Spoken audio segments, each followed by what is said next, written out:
আসসালামু আলাইকুম। আমি কবিরাজ মোহাম্মদ আসাদুজ্জামান সুজন। আপনাদের মাঝে আমি একটি ভিডিও নিয়ে হাজির হয়েছি।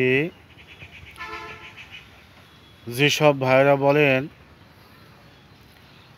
আপনারা স্ত্রী সহবাস করতে গেলে দ্রুত আপনার বীর্যপাত হয়ে যায়, আপনারা অন টাইম ক্যাপসুল খেয়ে,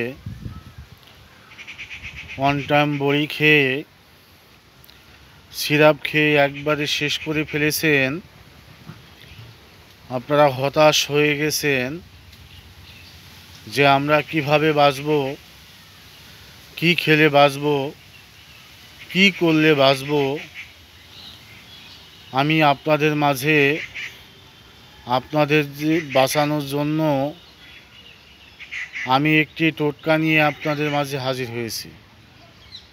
এই টোটকাটা যদি আপনারা করতে পারেন, আপনাদের স্ত্রী সহবাস করলে রতিক্রিয়া বের হবে না যতক্ষণ পর্যন্ত ওই জিনিসটা আপনাদের কাছে থাকবে।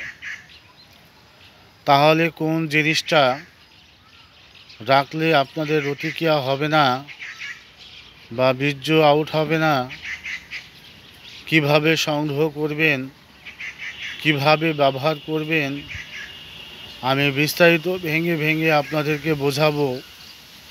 বা টেনে টেনে দেখলে আপনারা বুঝবেন না। সর্বপ্রথম রবিবার বা মঙ্গলবারের দিন আপনাদেরকে সংগ্রহ করতে হবে ঘোড়ার লেজের লোম আর গাধার লেজের লোম। এই দুটা জিনিস যদি আপনারা সংগ্রহ করতে পারবেন, তাহলে আপনারা বীর্য স্তম্ভন করতে পারবেন। যখন আপনাদের সংগ্রহ করা হয়ে গেল, আপনার স্ত্রী হলুদ বরণের বা হলুদ রঙের যে শাড়ি পরিধান করত, ওই শাড়িটা আপনাদের খোঁজ করতে হবে যে কোথায় আছে, বা পরিধান যদি করে থাকে ওইখান থেকে আপনাদের ওই হলুদ রঙের একটু কাপড় কেটে নিতে হবে।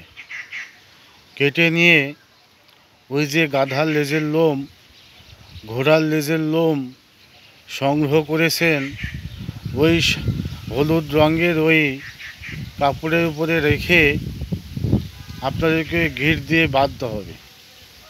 বেঁধে যদি আপনারা ওই পুঁটলিটা মাজায় ব্যবহার করতে পারবেন, তাহলে আপনাদের রতি বের হবে না বা বীর্য বের হবে না।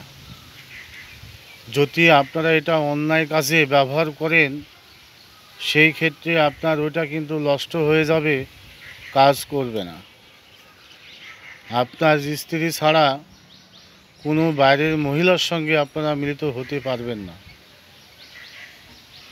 যখন ওইটা ব্যবহার করবেন, তার আগে আপনার খুশি মতো, সাধ্য মতো কিছু টাকা দান করে দিবেন মসজিদ বা মাদ্রাসায়। যখন ওই পুঁটলিটা আপনার তৈরি করা হয়ে গেছে, স্ত্রী সহবাসে যাবেন, তার আগ দিয়ে আপনি পুঁটলিটা আপনার মাথায় বেঁধে দেন, দিয়ে আপনার নাভি বরাবর ওইটা রেখে দেন। তখন আপনি স্ত্রী সহবাসে লিপ্ত হয়ে যান। আপনি কাজ চালাতে থাকেন, আপনার বীর্য আউট হবে না। আমি নিজে পরীক্ষিত, আমি অনেক আগে পরীক্ষা করে দেখেছি, অনেক ভালো কাজ করে কোথায় যে রেখেছি আমি বলতে পারবো না।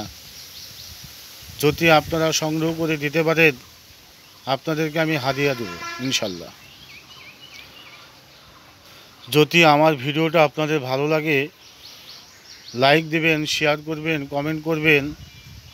আপনাদের কী ধরনের ভিডিও প্রয়োজন আমাকে কমেন্ট বক্সে লিখে জানাবেন। যদি আমার কাছে থাকে আমি চেষ্টা করব আপনাদের মাঝে দেওয়ার জন্য। আমার ভিডিওটা আপনারা অবশ্যই দেখবেন। আল্লাহ হাফেজ।